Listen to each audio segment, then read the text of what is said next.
ప్రయాణికులు ఉన్నారు. 300 మందికి పైగా ప్రయాణికులు ఉన్నారు. మంటల భయంతో సముద్రంలో దూకేశారు ప్రయాణికులంటే అర్థం చేసుకోవచ్చు. ఈ నేపథ్యంలో ఇప్పటివరకు 150 మందిని రెస్క్యూ సిబ్బంది కాపాడింది.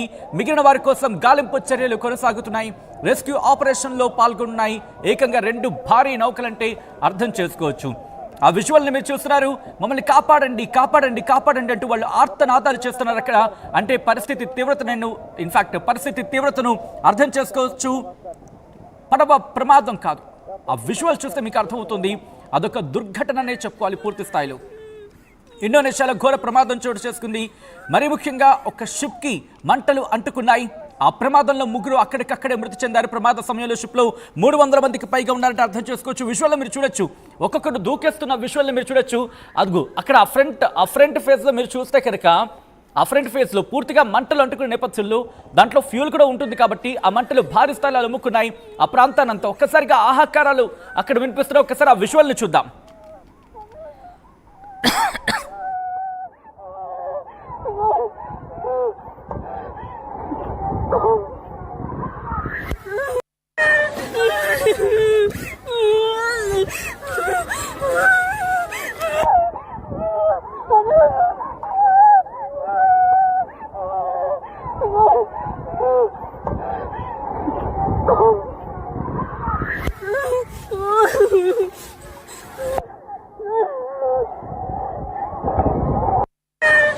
Mohon bantuan saat ini KM Gregorius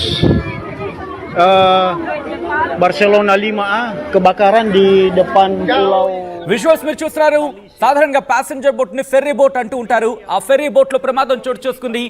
ఏకంగా 300 మందికి పైగా అదిగో వెంటనే లైఫ్ జాకెట్స్ వేసుకొని వాళ్ళు దూకేశారు సముద్రంలోకి. దీంతో మమ్మల్ని కాపాడండి అంటూ వాళ్ళు ఆర్తనాదాలు చేస్తున్నారు. తమను తాము కాపాడుకోవడం కోసం వాళ్ళు వెంటనే సముద్రంలోకి దూకేశారు. అక్కడ ఉన్న వాళ్ళంతా కూడా ఆ 300 మంది ప్రాణాలని అరచేతిలో పెట్టుకుని వాళ్ళు దూకేశారని చెప్పుకోవాలి. ఈ ఘటనలో సుమారు 300 మంది ఘటనా టైంలో 300 మంది ప్రయాణికులు ఆ ఫెర్రీ షిప్లో ఉన్నారు. మీరు చూడొచ్చు, ఒక్కొక్కరు కూడా ఆర్తనాదాలు. అక్కడ బోటు కాలిపోతూ ఉన్న క్రమంలో ఇక ఇటువైపు వచ్చేసారు అందరూ కూడా. ఆ షిప్కి ఫ్రంట్ భాగంలోకి వచ్చేసారు. ఇక ఏ క్షణాన్నైనా మునిగిపోతుంది అనే భయంతో వాళ్ళు వెంటనే కాల్ చేయడం ప్రారంభించారు. ఆ ఘటనకు సంబంధించి విజువల్స్ మీరు చూస్తున్నారు. ఎటువంటి పరిస్థితి నెలకొంది అంటూ కూడా. ఎందుకంటే ఆ విజువల్స్ చూడొచ్చు మీరు. ఎప్పుడైతే వెనక భాగం తగలబడిపోతుందో ఎవ్వరూ ఇంకా ఫెర్రీ షిప్లో లేరు. ఒక్కొక్కరిగా అందరూ పరుగులు పెట్టుకుంటూ ఆ ఫ్రంట్ భాగంలోకి ముందు భాగంలోకి వచ్చేసారు. ఈ ఘటన ఒక్కసారిగా అందరినీ షాక్కి గురి చేసింది. మీరు చూడొచ్చు, పూర్తిగా నల్లటి దట్టమైన పొగ ఆ ప్రాంతాన్ని ఆవరించేస్తుంది. అక్కడున్న సామానంతా కాలిపోతుంది. దాంట్లో ఆ సెగని తట్టుకోలేక ఆఖరికి అంటే ఇంక మన దగ్గరకు వచ్చేస్తుందన్న భయంతో దాంట్లో ఉన్న ఒక్కొక్కరు కూడా సముద్రం ఈత రాదు. కొంతమందికి ఈత వచ్చిన వాళ్ళు ముందే దూకేసి చాలా దూరం వరకు వెళ్ళిపోయారు. మరి ముఖ్యంగా ఈ బోట్ల ప్రమాదాలు, ఈ ఫెర్రీ బోట్స్ అంటూ ఉంటారు, ఇవి ప్రమాదాలకు గురి కావడం అందరినీ షాక్కి గురి చేస్తుంది. అయితే ఇంకా ఒక ఏడాది క్రితం అనుకుంటా ఒక ప్రమాదాన్ని మనం చూసాం. ఆ తర్వాత మళ్ళీ ఇప్పుడు రెస్క్యూ ఆపరేషన్స్ కంటిన్యూ అవుతున్నాయి. 2 బోట్లు అక్కడికి చేరుకున్నాయి ఈ ప్రమాదంలో వాళ్ళని కాపాడేందుకు. మరీ ముఖ్యంగా ఎప్పుడైతే ఈ ప్రమాదం సమాచారం అందిందో వెంటనే అక్కడికి 2 బోట్లు చేరుకొని మరి ముఖ్యంగా కొంతమంది ప్రయాణికులు అక్కడ ఉన్న వాళ్ళని కాపాడేందుకు వాళ్ళు కూడా, ఎందుకంటే కొంతమందికి ఈత రాదు, వాళ్ళని కాపాడేందుకు ఈత వచ్చిన వాళ్ళు దూకేసి ఆ లైఫ్ జాకెట్ సాయంతో వాళ్ళని కాపాడారు. అయితే 3 ఘటనా ప్రదేశంలోని మరణించినట్టుగా తెలుస్తోంది. మరి ముఖ్యంగా 300 మంది, ఒకరు కాదు ఇద్దరు కాదు, సరదాగా ఆ సముద్రం మీద జర్నీని ఎంజాయ్ చేద్దామని చెప్పి వెకేషన్స్లో భాగంగా వాళ్ళు అక్కడికి చేరుకున్న క్రమంలో ఎంజాయ్ చేస్తున్నారు. నేచర్ని ఎంజాయ్ చేస్తున్నారు. ఆ ప్రకృతి సౌందర్యాన్ని, ఆ రమణీయతను వాళ్ళు ఎంజాయ్ చేస్తున్నారు. చుట్టూతా సముద్రం, మధ్యలో బోట్ ఎంత అందంగా ఉంటుంది ఊహించుకుంటూ ఉంటే. ఎక్కడ చూసినా నీటి జాడ తప్ప ఇంకోటి కనిపించదు.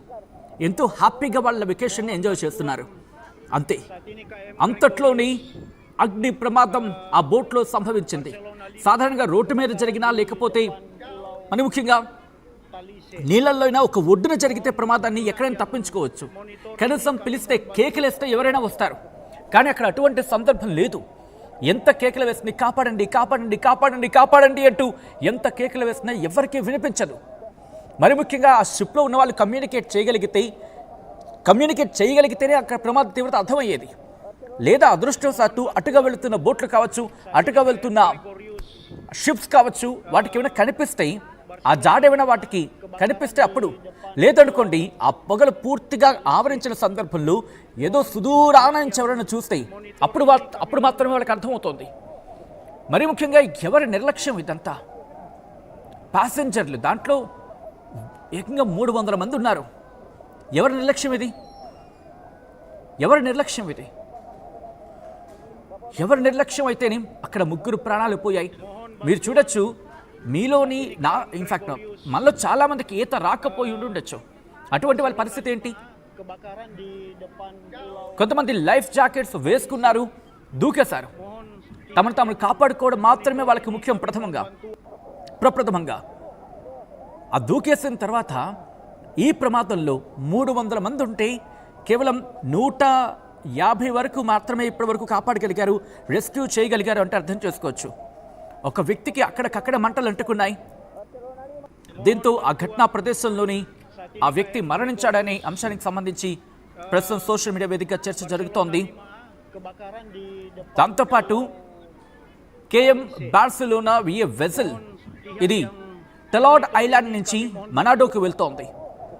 దాదాపుగా మధ్యాహ్నం 12 గంటల ప్రాంతంలో ఇది తలేసై ఐలాండ్కి అక్కడ ఆ నేపథ్యం అక్కడ దగ్గరలో ఈ ప్రమాదం జరిగింది.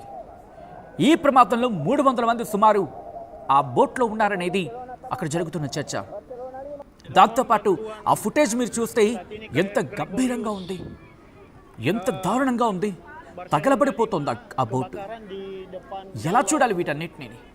ఎక్కడో చోట ఏదో విధంగా ఏదో ఒక ప్రమాదాలు, గుండు గుబేలం అనేలా ఉంటున్నాయి ఇవన్నీ కూడా. ఈ నేపథ్యంలో ఈ ఘటనకు సంబంధించి కారణం ఏమై ఉండొచ్చు అనే ప్రశ్నను నేను మీ ముందుంచే ప్రయత్నం చేస్తున్నాను. ఒక్కసారి మీరు రియాక్ట్ అయ్యే ప్రయత్నించండి. మీరు చూడొచ్చు, వెనకాల భాగం ఆ ఫెరీ షిప్కి వెనకాల భాగం అంతా పూర్తిగా మంటల్లో కాలిపోతోంది, ఆహుతైపోతోంది. బహుశా దాంట్లో ఉన్న ఫ్యూయల్ కూడా పూర్తిగా అంటుకుపోయినట్టుంది. లేకపోతే అంత దట్టమైన పొగల, అంత దట్టమైన మంటల. ఈ మంటల్లో చిక్కుకొని ఒక వ్యక్తి అక్కడికక్కడే మరణించాడు. మీరు చూడొచ్చు ఆ విజువల్.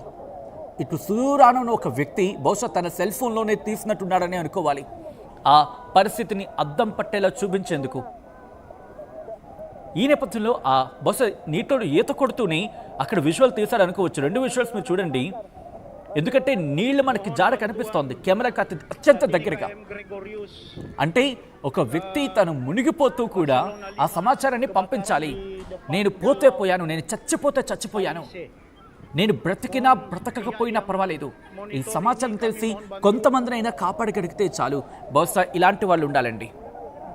ఎందుకంటే తన ప్రాణం గురించి తాను చూసుకోకుండా, ఎందుకంటే తనకి ఆ లైఫ్ జాకెట్ ఉంది, లైఫ్ జాకెట్తో తన ఫోన్తో తను ఒక సుదూరానికి వెళ్ళిపోయి బహుశా తనని కాపాడుకునే అవకాశం ఉంటుంది.